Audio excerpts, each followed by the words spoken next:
स्वागत है आप सभी का अपने YouTube channel all about stories पर। सुंदर पत्नी भी हो सकती है आपकी शत्रु यदि उसमें है ये गुण। क्या आपकी पत्नी बेहद ही सुंदर है और आप उसे अपनी जान से ज्यादा प्यार करते हैं तो जरा सावधान हो जाएं, क्योंकि सुंदर स्त्री का एक गुण आपको नुकसान पहुंचा सकता है। सुंदर और भोली भाली दिखने वाली स्त्री कब नागिन का रूप धारण कर लेगी यह आपको पता भी नहीं चलेगा। महान अर्थशास्त्री, विद्वान और अपने समय के सबसे बुद्धिमान व्यक्ति आचार्य चाणक्य ने शत्रु को लेकर बहुत बड़ी बात कही है। आचार्य चाणक्य की नीतियां आज भी उतनी ही प्रासंगिक हैं जितनी उनके समय में थी। आचार्य चाणक्य द्वारा रचित नीति शास्त्र में मानव की जीवन शैली के बारे में काफी कुछ लिखा गया है। आचार्य चाणक्य की नीतियों पर चलते हुए मनुष्य हर परेशानी को पार पा सकता है। आचार्य चाणक्य की नीतियों का अनुसरण करके व्यक्ति अपने जीवन में सुख प्राप्त कर सकता है। उनके नीति शास्त्र के अनुसार रिश्तों में कई प्रकार के लोग शत्रु के बराबर होते हैं।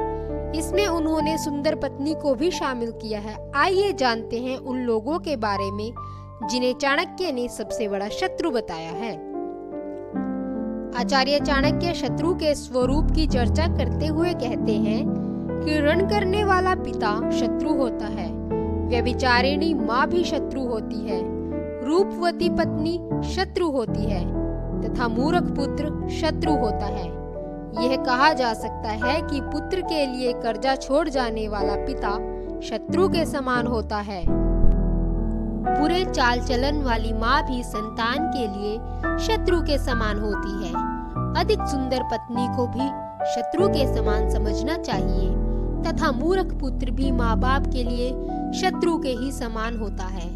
अपने नीति शास्त्र में आचार्य चाणक्य कहते हैं कि कर्जा लेकर घर का खर्च चलाने वाला पिता शत्रु होता है, क्योंकि उसके मर जाने पर उस कर्ज की अदायगी संतान को करनी पड़ेगी।